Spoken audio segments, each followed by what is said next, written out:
You said that you find this work on apps, so are there different like load boards out there? Yeah, so there's different, obviously, there's different, you can say a load board for couriers, right? You have, Courier load board. yeah, you have like, CB driver, different things. Sometimes you can get it from referrals. Sometimes even drivers find stuff for you.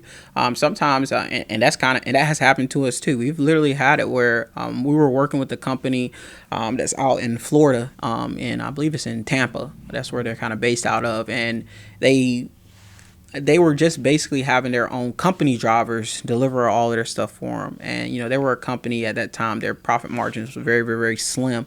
And them having to have people deliver in their companies and company vehicles and damaging their company vehicles and paying employee taxes and workers' comp, all these different things, is much more expensive for a company to be paying all that than to just simply pay a courier company that's going to have, that can handle all that stuff. We'll take care of the whole, maybe even sometimes distribution part, but we'll take care of the logistics aspect for you, where you can just focus your time and energy on doing what you do. So let's say if you a company that makes, I'm just going to throw something out there, t-shirts, right? You're a company that makes t-shirts, right?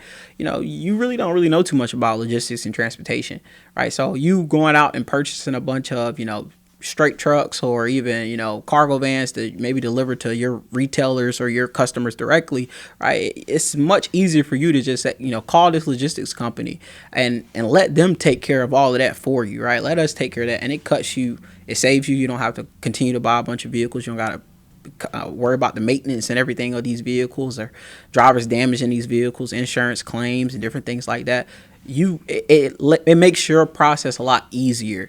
I mean, that was how it was in Tampa. In Tampa, they had about 16 retailers that they were delivering to, and they basically, they said, hey, like, it's starting to really affect us, right? We don't want to continue to have to do this, right? We really want to find a courier that can take care of this for us. And I said, yes, I went out there to Tampa, I spoke with the company, they really liked us. And they said, yeah, how about we just start you guys off with about 5, right? And, kind of see the different price difference. And once they saw wow, we're saving, almost 30%, they was like, yeah, let's give you guys all 16. So that point, boom, we took over, all 16 lanes for them, delivering to their customers and also delivering to their retail stores. So that's just kind of how it ends up happening a lot of times. And it's different scenarios.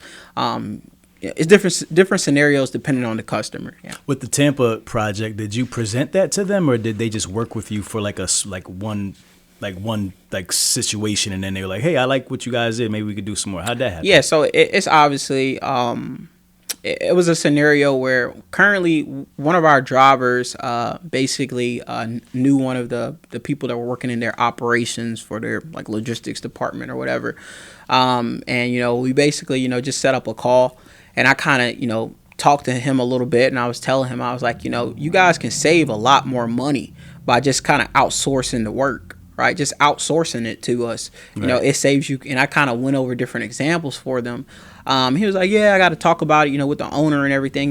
That's when I went out there to Tampa, and I sat down with the owner, and I showed him, kind of how much it would cost. This is where it would be at, right? I'm gonna just throw a number out there. Let's say $1,200 a week, right? Okay, this is how much you're paying, to us, compared to your drivers working this long and you have to worry about this and different things like that. You don't even need these trucks anymore, right? I mean, honestly, you could probably sell these trucks, right? You don't even have to do that. You can get a bunch of your money back, and just talk, showing them what that looked like, pricing wise. And he was like, yeah, it makes sense. He was like, I already understand. He was like, I know by us having, contractors do this stuff rather than our own staff doing it, it makes their staff happier as well, because some of these guys weren't even drivers. Some of these guys were like sorters or warehouse lead men, and, they don't really want to drive all day. They don't, care for that stuff. Yeah. So that's what they ended up doing. So that's how that scenario kind of happened. You had to sell it to them. Correct, yeah. Got it. Okay. Good segue. You just now talked about pricing. How do you come up with pricing for these different projects? That's correct. So obviously, you have to kind of look into, the demand of the work, what's included. Are drivers having to go inside people's homes? Are drivers having to do installs or something like that? So it obviously really depends on what the driver is doing, right? There's so many different types of contracts out there that everything varies. But the way how we really kind of, determine our pricing is obviously in miles, of course, right? How long is a driver going to be working? How many days of the week is the contract? And obviously what everything that this driver has to do. Because sometimes, right, your drivers have to, maybe load their van up, right? Or they have to, pick up something that's heavy items and different things like that, compare it to your averages. And there's also different types of softwares out there too, that you can utilize, that, help you determine if your pricing is good.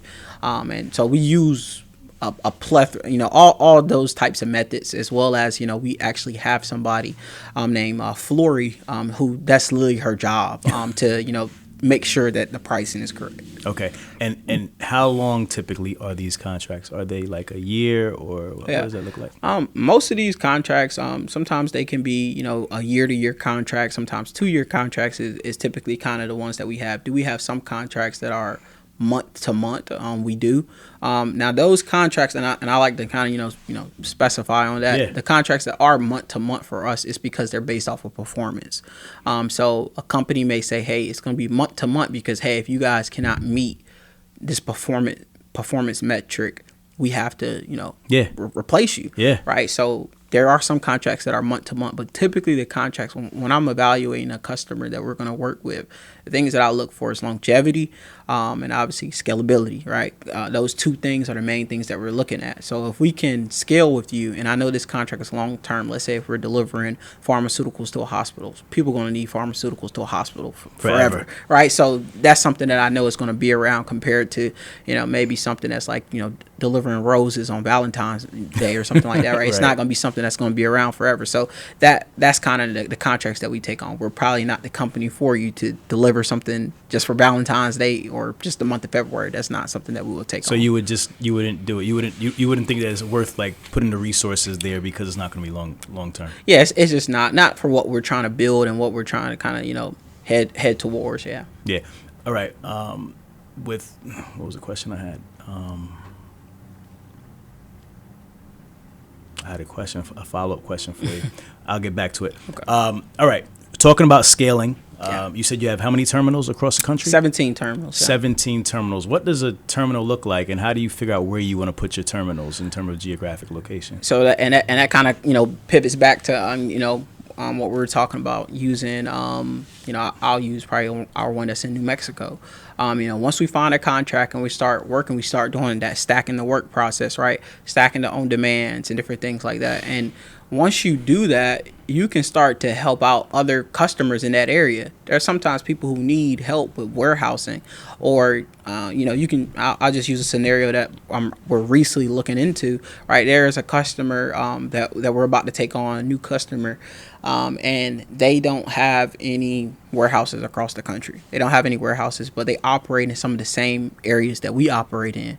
So because of this, right, they can just simply ship their stuff in or have their stuff transported to our warehouse. We can sort it out. We can sort it out, scan it, take inventory of it, as well as, deliver it directly to their customer. So it saves our customers from having to go purchase a warehouse just for us to deliver out of it or different things like that.